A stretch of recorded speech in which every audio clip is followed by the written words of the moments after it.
Baik, saya di sini Stefani Dwi Lestari dengan NPM 2022 1450 1698 dari Prodi Pendidikan Ekonomi akan menjelaskan materi tentang ekonomi mikro. Di mana dari pemaparan berikut ini terdapat 4 poin penting dari ekonomi mikro, yang dimana pertama ialah ekonomi mikro mempelajari perilaku konsumen dan perusahaan serta penentuan harga pasar dan kuantitas barang dan jasa, yang dimana maksudnya ialah ekonomi mikro mempelajari perilaku individu konsumen dan perusahaan dalam hubungannya dengan alokasi sumber daya yang terbatas. Salah satu contohnya adalah perilaku konsumen dalam memilih antara berbagai barang dan jasa berdasarkan preferensi dan anggaran yang dimilikinya.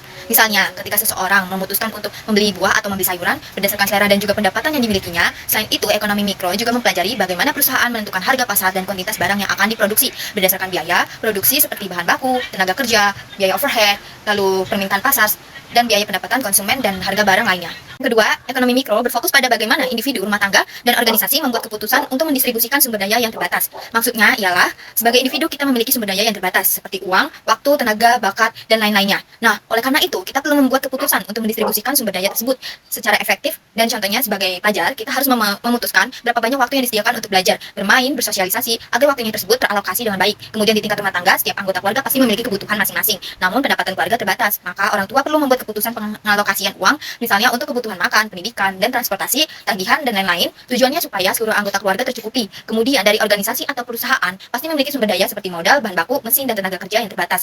Manajemen di sini perlu mengambil keputusan untuk mendistribusikan sumber daya ini ke berbagai divisi atau bagian agar organisasi berjalan efektif dan profitabilitasnya tercapai. Jadi, ekonomi mikro di sini mempelajari proses pengambilan keputusan alokasi sumber daya yang lengkap pada level individu, rumah tangga, dan organisasi.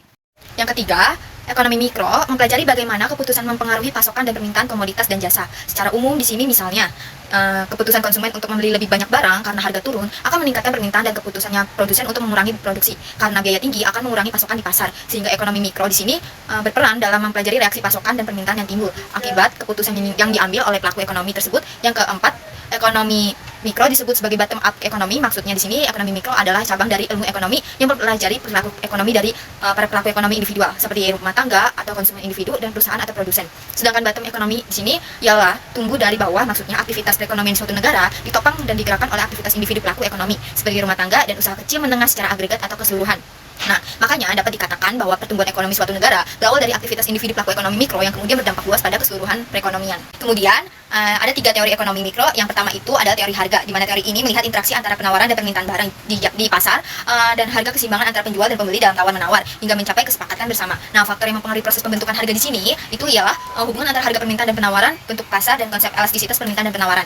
Nah, contohnya di sini saya mengambil dari harga beras di pasar tradisional. Jika permintaannya tinggi sedangkan stoknya terbatas, maka harga beras tersebut cenderung naik. Sebaliknya, jika panen melimpah sehingga stoknya berlimpah, maka harga beras cenderung turun. Kemudian teori yang kedua itu adalah teori produksi. Teori ini digunakan untuk menganalisis tingkat dan biaya yang dibutuhkan dari proses produksi bagi produsen untuk mencapai tingkat laba yang maksimum. Contohnya di sini, sebuah pabrik sepatu akan mempelajari berapa banyak bahan baku, mesin, dan tenaga kerja yang dibutuhkan agar bisa menghasilkan jumlah produksi sepatu dengan biaya serendah mungkin, namun keuntungannya tinggi. Selanjutnya, teori yang ketiga itu distribusi, yaitu teori ini membahas tingkat upah, tenaga kerja, dan tingkat bunga yang harus dibayarkan pada pemilik modal serta tingkat keuntungan pengusaha. Nah, contohnya itu serikat pekerja tekstil bernegosiasi untuk menaikkan upah kerjanya, atau di sini bank mematok suku bunga deposito tertentu agar masyarakat mau menyimpan uang di bank tersebut. Nah, selanjutnya, menurut pemikiran ekonomi di sini ada 2 pemikiran, di mana kebutuhan dan keinginan manusia adalah tidak terbatas, beragam, dan terus berkembang. Nah, sedangkan di pemikiran yang kedua itu ada kemampuan untuk memproduksi kebutuhan tersebut seperti barang dan jasa justru sangat terbatas. Nah, oleh sebab itu, kita di sini perlu cermat dan bijak dalam mengalokasikan sumber daya yang ada dengan memanfaatkan kemajuan teknologi dan menghindari pemborosan. Itu adalah cara terbaik untuk roda perekonomian global tetap berputar dan dapat berkelanjutan, memenuhi kebutuhan seluruh umat manusia.